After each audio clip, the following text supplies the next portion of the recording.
alone.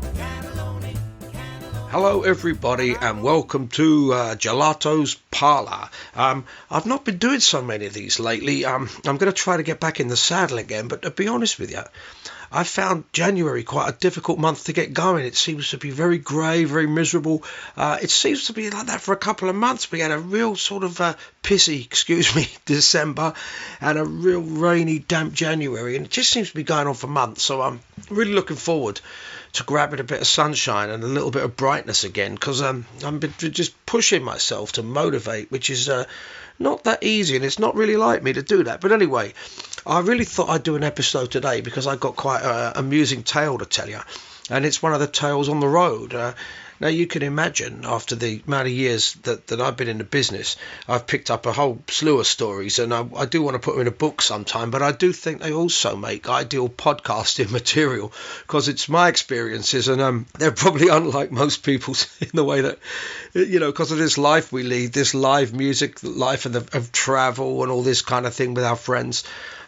We do come up against some really, very strange incidents and that kind of thing. But anyway, without further ado, I'm going to tell you about this story.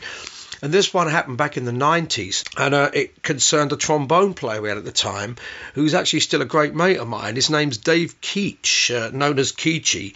And Dave is a multi-talented guy because he's not only a fantastic natural trombone player, but he's a fantastic, great artist as well, fantastic drawer, painter, and he's an architect. So I think he makes his living now as a designer. So, but he still plays and we still see each other. So I did want to get him on this program to talk about this, but I thought to myself, well, I really need to get this story down there and put it out as a podcast.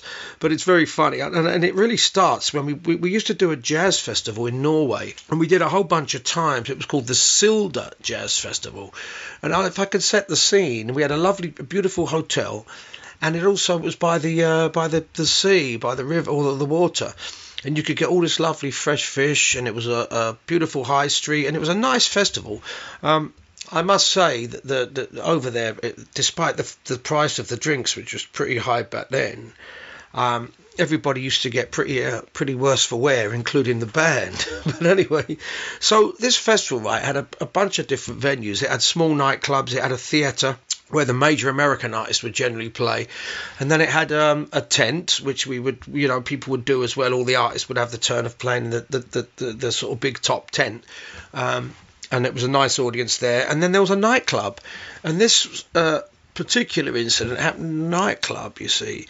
Now, the nightclub, if I can set the scene, started very late, if I remember correctly, over there. Probably kicked off at something like 10 o'clock at night and went on till way past midnight, but 1 or 2 in the morning. And the nightclub, right, it had a disco below. So all the young people would come in and go into the disco and stay all night.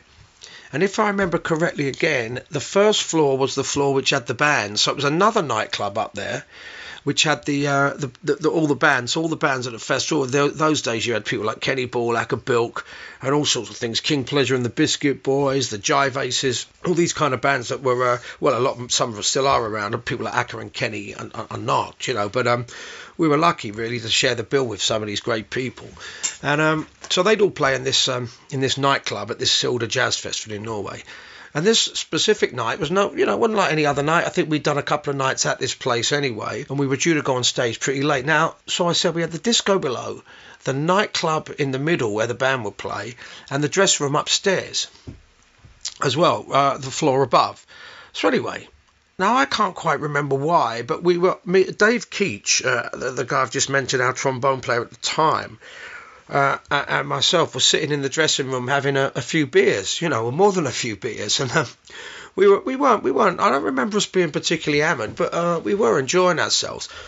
And the other guys weren't there. They were downstairs enjoying company of ladies or whatever they wanted to do.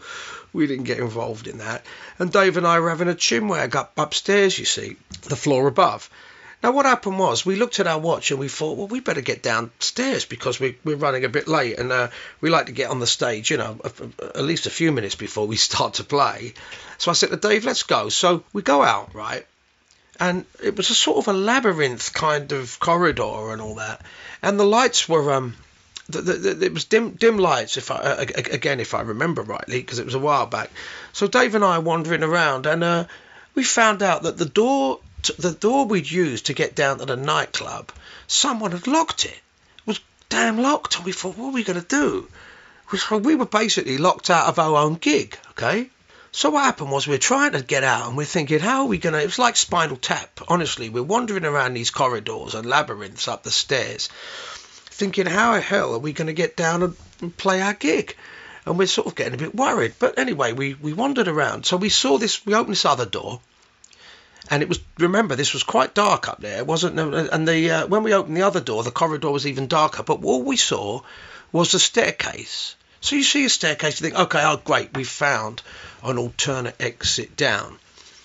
So Dave Keech said to me, Dave says, Ray, okay, let's go. He goes, steps on the stairs, walks a bit, and he disappeared. You would not believe what happened, right? I was absolutely shocked at the time. He had fallen through the ceiling. Fallen through the ceiling, and I'll tell you why in a minute. He'd literally, well, I'll tell you why now. Somebody had taken half the staircase away. Some builders or whatever. No, I don't know why. Half the staircase was missing. So he had done about 4 or 5 steps and ended up into nothingness, fell through the ceiling onto the DJ. Do you believe what happened? This is a true story. I didn't hear him scream. All I looked was he had gone. He had just gone. And I couldn't really see what was happening. I just heard a crash. Because I was absolutely panicked, as you can imagine. I thought, he's disappeared into thin air. I didn't actually see the staircase really missing, but I presumed he'd fallen through the staircase. So anyway, in my panicked state, I legged it, and I really can't explain how, but I think I kicked the locked door down in because I got out. So I kicked this bolted door in my sort of panic, run down the normal staircase where the band was going. The place was packed, right? So I'm pushing through people. There's people with beer, there's people with bottles of wine, there's kids, and it's a nightmare. And I'm trying to get to Dave, who in my mind has probably been killed or something, because I didn't know how high the drop was, and I'm all I wanted to do was get to him. And honestly, this is a true story. So I'm pushing my way, edging my way through this crowd and pushing people out of the way, and I find Dave upright but staggering around with everyone sort of around him, and I managed to get him out the club. It's the truth. It packed Friday or Saturday night. It was packed, absolutely packed. So I get him out of the club and sit him on a park bench, and he was like literally didn't know where he was. He didn't know what day it was. And it had turned out that he had fallen through. He'd climbed down a few stairs. The staircase had been taken away. He had gone through this kind of like plasterboard ceiling, which what it was, and fell on the DJ who was playing on the floor below. Right, this is unbelievable. And no one else was hurt. Luckily, I don't think the DJ was particularly hurt. But anyway, I found him alive. It's unbelievable. And I remember sitting on a bench outside, and he slid down the bench and kind of collapsed, and his eyes went in the back of his head, and we all panicked. And I remember the piano player at the time, Richard Bushikevich was his name. He was there, was going, what's happened? And a few members of the band had sort of gathered round as well, because they'd heard. And there's Dave lying on the floor with his eyes in the back of his head, us trying to revive him. And we've called an ambulance. People have called an ambulance. All people around him, and there's kind of drunks as well going, what happened? Has he been drinking? And we were turning around going, get out of it, F off, go away. And anyway, to cut a long story short, Dave was taken to the hospital, and he had no more than just bad muscle injuries and bruising around his, or very severe bruising and bad muscular injuries. Having said that, he had to be airlifted home.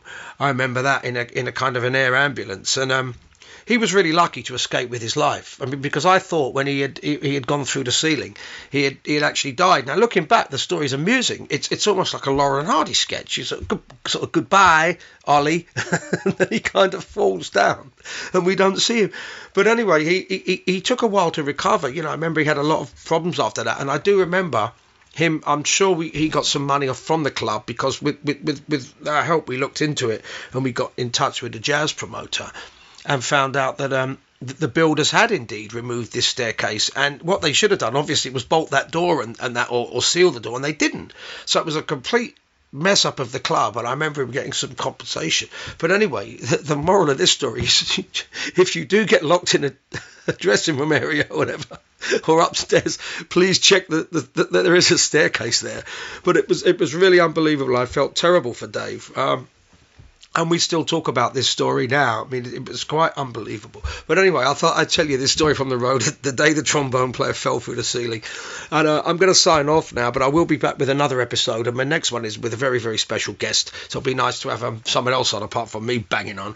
But anyway, if you've liked it, please subscribe to Apple Podcasts and leave a little review on Apple. You can also listen on Spotify and on my YouTube channel. But this is Gelato's Parlour. And thanks very much for your listening and your kind attention. Take care, my friends. See you soon. Bye.